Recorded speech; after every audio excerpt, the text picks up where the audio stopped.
Hey everyone, I am coming to you from the North Shore of Minnesota. My family and I always come up here for about a week during the summer, and it is a beautiful and relaxing, restful, recharging, rejuvenating time for me. And while we were at lunch the other day, somebody mentioned the concept of vacation, Eric. So up until yesterday, I hadn't shaved. I've been wearing this trusty hat and this trusty hoodie all weekend long, and again, somebody made a comment like, "Oh, this is vacation, Eric," which is true. You know, I usually dress a little bit more professionally, not as relaxed and laid back as I am while I'm on vacation. But it got me thinking about how vacation, Eric, is slightly different, but still the same old Eric. Right? I'm still the same when I'm on vacation as I am when I'm working hard, as I am wherever I am. And that got me thinking about the different communication contexts because a lot of times people will say to me, "Oh, I'm great in one-on-one conversations, but I'm really not great in a public speaking situation." And that's where I throw a flag, blow the whistle, call a penalty, whatever you want to call it. I basically call it as not absolutely true. We think we're better in certain contexts, but our fears and our desires in any high stakes speaking situation is exactly the same no matter where we are.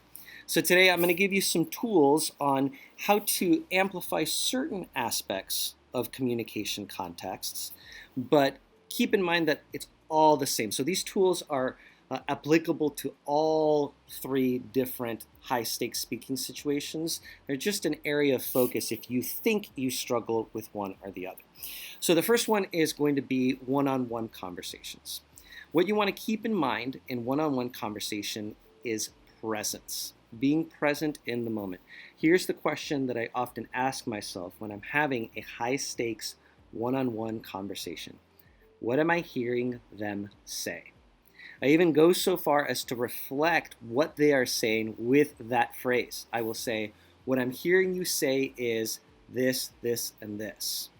Keeps me present in the moment, keeps me listening for what's actually being said and not what I want them to say or not what I think I can jump on to move my own agenda forward. That presence is key to be able to truly be in the commonplace of whatever that conversation, of the focus of that conversation, wherever that conversation is going. The second high stakes speaking situation is group dynamics. So small groups, team meetings. And my key for you here is power. I use that intentionally. Power. I see so many people struggling in group dynamics and in team situations because they are absorbing all of the information and waiting for just the right moment to say just the right thing. I totally get it. It comes from a desire to look good and a fear of looking wrong or being wrong. And my encouragement to those individuals who struggle in those team dynamics is yes, observe, yes, listen, yes, be present even in those particular moments. But most importantly, the question I ask is, what impact am I making? If I sit in the background and I don't say anything, if I just wait for the right opportunity for me to be the hero or be the star, then that communication is not really about the team. It's not really about the mission. It's about me. And I would much rather speak an idea that is a little bit off base, is maybe not 100% accurate, maybe just actually a bad idea, but speak it out there so that the team can collaborate and come to the best solution. So being powerful in your intention and understanding what impact you are creating in that particular space. And finally, my favorite is a public speaking situation, any sort of presentation that you are giving. And the tool that I would give you here is performance. Now, that word gets a lot of bad rap, especially in the public speaking world. In fact, one of my clients recently said that some of the feedback that she got in some of her presentation was that she was being performative. Here's what I would say to that. Number one, you are performing. You're performing in any high stakes speaking context, you are performing. And performing isn't a bad thing. Performing is not inauthentic. right? We think that performing is inauthentic because we're putting on an act, we're putting on a show. And if you are intentionally on an act and putting on a show, then yes, absolutely that's not going to be effective. But performance simply means that you are being intentional with the way that you are communicating that information. It means that you're planning what you're going to say. You have an organized thought process. You're expressing in a way that lures people in. You're calling people to action. Performance is powerful. It is also present, right? There's so many times when I am asked to speak when I don't necessarily want to, right? I might not be feeling my best. I might have something going on at home.